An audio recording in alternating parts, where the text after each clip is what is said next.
Buong pamilya na po ni Pangulong Marcos Jr. ang idinadawit ho ngayon sa sinasabing di umano'y katiwalian sa ating gobyerno. At ang pinakahuli ay ito pong si First Lady Lisa Marcos dahil sa una na inakusahan ni dating Congressman Zaldico ay mismong si Pangulong Marcos Jr. Tapos ay kanyang sinunod si Congressman Sandro Marcos. Ngayon naman ay inimplicate na rin po ito pong si FL Lisa Marcos at yung kapatid ng First Lady na may kinalaman sa sinasabing di umano na rice at onion cartel. Mabigat ho ito mga paratang ni resigned ako Bicol Party List Representative Elizalde Co. At so para ngayon ho, buong pamilya na ho na kung saan ay inaakusahan. Sabi po ni Zaldico ay talagang tumaas po ang presyo ng mga bilihin, pagkain dito po sa ating bansa dahil sa di umano ito ay pinatigil ang congressional inquiry, so yung investigasyon diyan po sa mababang kapulungan ng Kongreso kaugnay ng mataas na na bilihin. At dahil sa ito raw pong si Martin Araneta ay nakusahan ay nasa sangkot sa 2022 onion price crisis.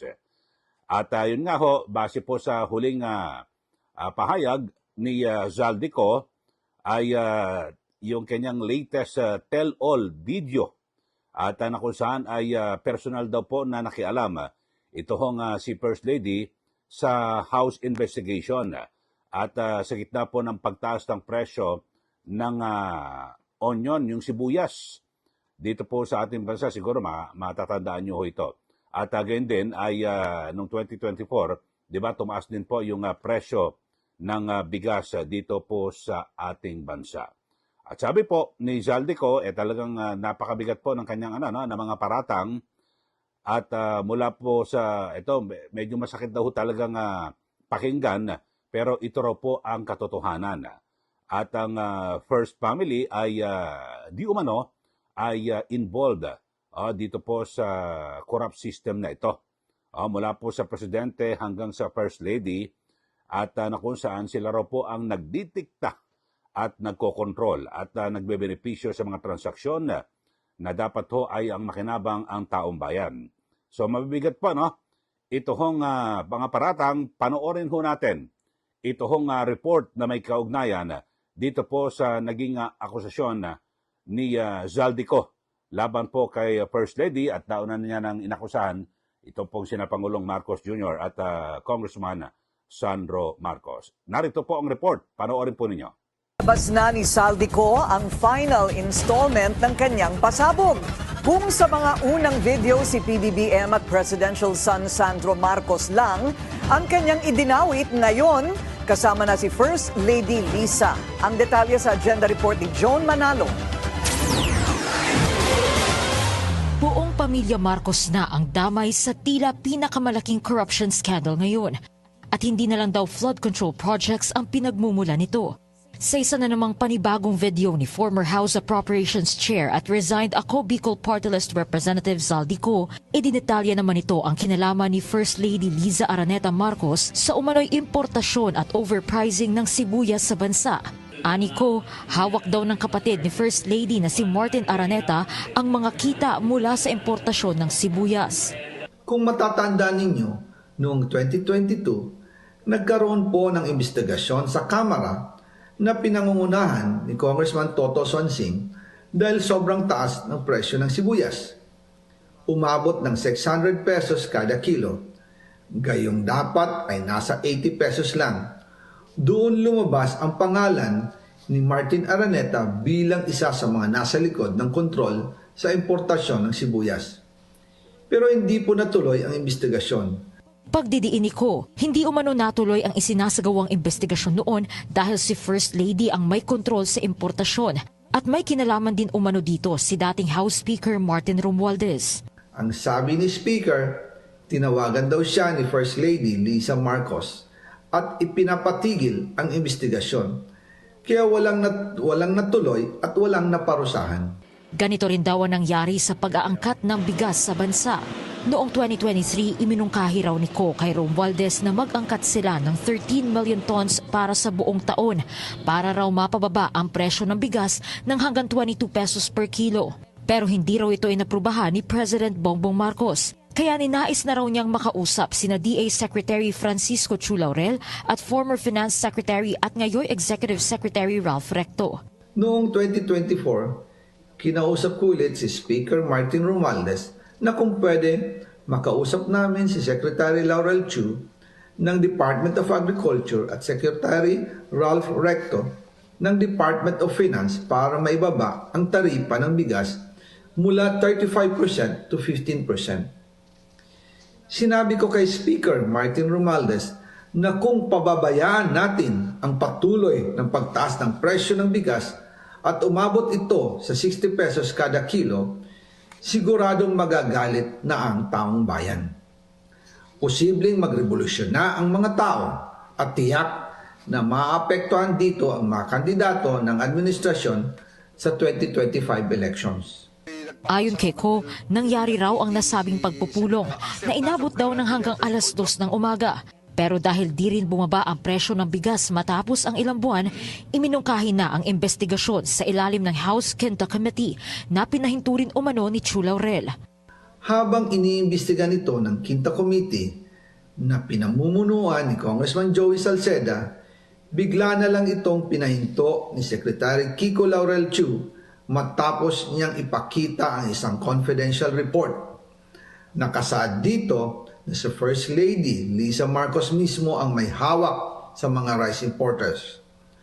Ayon kay Secretary Laurel, maaapektuhan daw ang First Lady kung itutuloy ang investigasyon dahil kasama raw nila sa Vietnam visit ang ilang importer ng bigas at nag-dinner pa raw sila roon. Tumawag rin umano kay Ko sina Romualdez at House Majority Leader Sandro Marcos para iutos ang pagpapatigil sa mga investigasyon patungkol sa rice smuggling anomaly. Magkasama kami ni Speaker Martin Romualdez nang tumawag si Congressman Sandro Marcos. Dumating din si Secretary Laurel Chu sa Manila Polo Townhouse at doon siya pinagalitan ni Speaker dahil inilabas niya ang confidential report na nagdidiin sa First Lady sa issue ng rice smuggling. Agad namang pinabulaanan ni Chu Laurel ang mga akusasyon ni Ko. Anya, it's a script na pwedeng pan-Netflix. At ang totoo lang daw sa mga sinabi ni Ko ay ang pag-uusap na ibaba na ang rice tariff. Wala pang pahayag ang Malacanang tungkol sa pagkakadawit ni First Lady. Yan po ang naging pahayag ni Saldico. So mabibigat po yung kanyang mga paratang, di po ba? At ang sabi niya, tumawag di umano. Ito pong si First Lady na nooy Speaker Martin Romualdez at napinsan po ng Pangulo at sinabi na baka pwedeng itigil. Itigil ho yung yung investigasyon dahil sa di umano yung ang kanyang kapatid na dadawit dito at 'di ba itinuturo na di umano nasa likod ng nasabing kartel. So yun po, sabi ho niya, at kanyang tinutukoy ni Saldico ay itong si Martin Araneta na inaakusahan na di umano ay nakipagsabwatan dito po kay Michael Ma, ang presidente ng China-Philippine United Enterprises para raw po magpuslit, mag-smuggle ng sibuyas at manipulahin ang presyo. So yun po at kasi nagkaroon po ng inquiry pag-iimbestiga at ang nanguna ho dyan ay ito pong si dati nanooy congressman na Marikina, Stella Kimbo at na may kinalaman dito po sa ang sinasabi yung onion cartel daw ang nasa likod ng biglang pagsipa ng presyo at diyan po sa Department of Agriculture. So yun ho ang sabi Pero yun mo base po sa aligasyon ay na-imbestiga pero ipinatigil. Di umano. At itong si Ko, sabi ho niya ay nangyari din daw ulit yan noong 2024 kasi 2022 yan sa Sibuyas. 2024 nang magsagawa rin daw po ng investigasyon ang House of Representatives. Kaugnay naman ng biglang pagtaas sa 60 pesos per kilo ng bigas bago ho ang 2025 midterm elections. So yun po, at sabi ho ni Ko ay ito pong si Agriculture Secretary Francisco Chu Laurel ay nagsabi po sa House of Representatives na itigil itong investigasyon at matapos na ipakita isang confidential report na kung saan ay nagsasangkot di umano sa First Lady na nasa likod ng kartel na mga rice importers ayon at nagmamanipula ng presyo ng bigas. So yan po at talagang matindi ho ito, no? Ang mga akusasyon po ni Zaldico. So base naman ho sa naging pahayag ni Agriculture Secretary Francisco Chu Laurel ay walang katotohanan ang nasabing mga aligasyon ni Zaldico at parang ito po ay gawa-gawa lang daw ho, mga kababayan. At ang sabi ho parang pwede raw mapanood sa sa Netflix. So ito sakto ho, para sa patas po na pamahayag. Ang sabi po ni Laurel ay kanyang itinuturing na ang aligasyon ni Zaldico ay parang isang script daw ho na pwedeng gamitin mo sa Netflix. Ayun ho. At matapos na siya po ay na itong si Ko ay idawit ang kapatid ng First Lady bilang di umano'y utak o mastermind dito po sa sinasabing manipulasyon ng bigas, pati isda at yung sibuyas, yung importasyon diyan. So, yun po mga kababayan. So, kayo po, ano masabi nyo rito sa atin? Kasi lumilitaw ho ngayon, matindi ho, batuhan po ng mga akusasyon at kontra-akusasyon. Di po ba? So, ito hong si Pangulong Marcos Jr. ay bumelta rin ho dito po kay Zaldico. At ang sabi ho ay bina-blackmail daw ho si Pangulong Marcos at nakausap daw ho ang abogado ni Zaldico at bina-blackmail daw ho ang Pangulo at ang sabi wag daw kanselahin ang pasaporte. At sabi ho niya ay sabi ng Pangulo sa kanya mismo ang sabi niya ho mismo ay ang kapalit ay ititigil na yung paglalabas ng video ni Zaldico. So, yun po, mga kababayan. So, mabigat yung mga paratang. Nagparatang po itong si Zaldico. At ngayon ay, di ba, matindi. Idinawit pa, pati yung First Lady. Tapos, si Pangulong Marcos Jr. naman ay bumelta dito po kay Zaldico.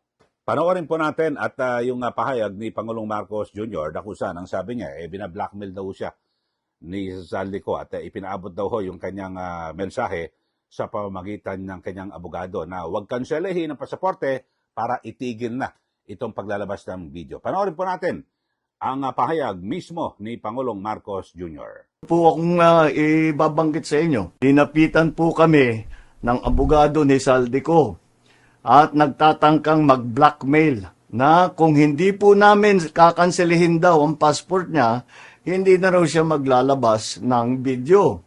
I do not negotiate with criminals. Kahit maglabas ka na ng video ng lahat ng kasinungalingan mo na pag-destabilize sa gobyerno, gusto kong malaman mo, Zaldi, makakansela pa rin ang passport mo.